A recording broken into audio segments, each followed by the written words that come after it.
वरिष्ठ पत्रकार वीरेंद्र भट्ट सर भी हमारे साथ कनेक्ट हो गए हैं। वीरेंद्र भट्ट सर, स्वागत है सर। सबसे अहम सवाल जो इस चरण के लिहाज से दिख रहा है कि अब चुनाव उस इलाके में आ चुका है जहां ओबीसी वर्ग का अपना एक अलग वोट बैंक है, और चुनाव से ठीक पहले जैसा कि दल बदल का खेल हमने देखा, स्वामी प्रसाद मौर्य और बाकी नेता ओबीसीज के उपेक्षा का आरोप लगाकर शिफ्ट हुए थे समाजवादी पार्टी में। इस इलाके में इस वोट बैंक को आप कैसे देख रहे हैं चुनाव के लिहाज से, और साथ साथ जो क्षेत्रीय दल भी अब इस लिहाज से चुनाव में आ चुके हैं, चरण में आ चुके हैं, चाहे निषाद पार्टी हो, ओपी राजभर की पार्टी हो, अपना दल के दोनों जो कुनबे हैं वो भी इस चरण में हैं, तो कितना अहम होने वाला है other than Yadav OBC vote bank? देखिए, जैसे जैसे चुनाव अब आगे बढ़ेगा, ये 5वां चरण है, इसके बाद 6वां है, फिर 7वां चरण है, तो ये जो दो अस्मिताओं की लड़ाई है, जाति और हिंदुत्व की, ये और मुखर होगी।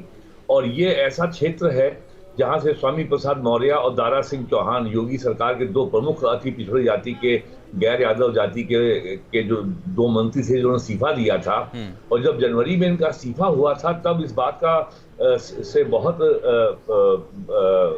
ये एक बीजेपी में के खिलाफ एक बहुत स्ट्रांग मैसेज गया था कि बीजेपी 5 सालों में ये जो उसने अपना सोशल बेस जो एक्सपेंड किया था, अति पिछड़ों को जोड़ा था, वो उनको साथ रखने में असफल रही है। और वहीं वो सब लोगों ने समाजवादी पार्टी ज्वाइन कर ली थी, तो समाजवादी पार्टी को भी ये कहने का अवसर मिला था कि वो केवल यादव केंद्रित पार्टी नहीं है, अब वो इंक्लूसिव पार्टी है, उसने सबको एकोमोडेट कर लिया है। यहाँ सभी जातियों, सभी वर्गों का यहाँ समान रूप से रिप्रेजेंटेशन है। और इसी फेज में तो उनका राजभर है, उनका भी चुनाव है 7वें फेज में। तो कुल मिलाकर के इस आने वाले 3 फेज में और आज के फेज में जो जाति आधारित जो बिल्कुल वीरेंद्र सर, इसी में एक छोटा सा सवाल जोड़ना है। एक तरफ बीजेपी की तरफ से सांस्कृतिक राष्ट्रवाद का मुद्दा उठाया जा रहा है, अयोध्या है, चित्रकूट है, प्रयागराज है, 3 अहम जिले, और यहाँ पर धर्म का एक बड़ा मुद्दा भी तीनों जिलों के लिहाज से रहता है। दूसरी तरफ जिन मुद्दों का जिक्र आप कर रहे हैं कि ओबीसी वर्ग जो है, छोटे छोटे जो दल हैं, वो भी अपनी भूमिका निभाने वाले हैं, क्या इन दोनों में भी टक्कर है? एक तरफ जातिगत लड़ाई और दूसरी तरफ धर्म का मुद्दा।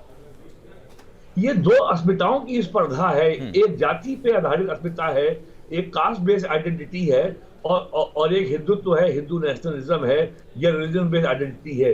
ये स्पर्धा उत्तर प्रदेश में पिछले 3 दशकों से चल रही है। 1990 में कार सेवा हुई थी अयोध्या में, 1990 में मंडल लागू हुआ था, और लगभग उसी दौर में बहुजन समाज पार्टी का यूपी की राजनीति में उभरना शुरू हुआ था। तो ये 5वां, 6वां, 7वां फेज में इन्हीं दो अस्मिताओं की स्पर्धा हमें और मुखर होती दिखेगी 6वें फेज में, फिर 7वें फेज में। और इसमें और भारतीय जनता पार्टी ने 2014 से जो नया एक सामाजिक सोशल इंजीनियरिंग का जो नया प्रयोग प्रारंभ किया था, गैर यादव पिछड़े और गैर जाटव दलितों को अपने साथ जोड़ा था। 2014 में, 17 में और 2019 में उनका ये प्रयोग बहुत सफल रहा। लेकिन 2022 आते आते जिस तरीके से अति पिछड़े ये प्रयोग यकीनन तब बहुत सफल रहा था, लेकिन इसी के साथ साथ अब जो विरोधी पार्टियां हैं वो भी लगातार सोशल इंजीनियरिंग इन चुनावों में करती नजर आ रही है। उनका प्रयोग कितना सफल हो पाएगा या उनका कितने फेवर में जा पाएगा, ये भी देखना दिलचस्प होगा। हमारे खास मेहमान लगातार हमारे साथ बने हुए हैं, वीरेंद्र सर हमारे साथ बने हुए, उमाकांत लखाड़िया सर हमारे साथ बने हुए, इसी के साथ साथ हमारे सहयोगी भी अलग अलग बूथ्स पर मौजूद है, लगातार आपको तस्वीरें दिखा रहे हैं।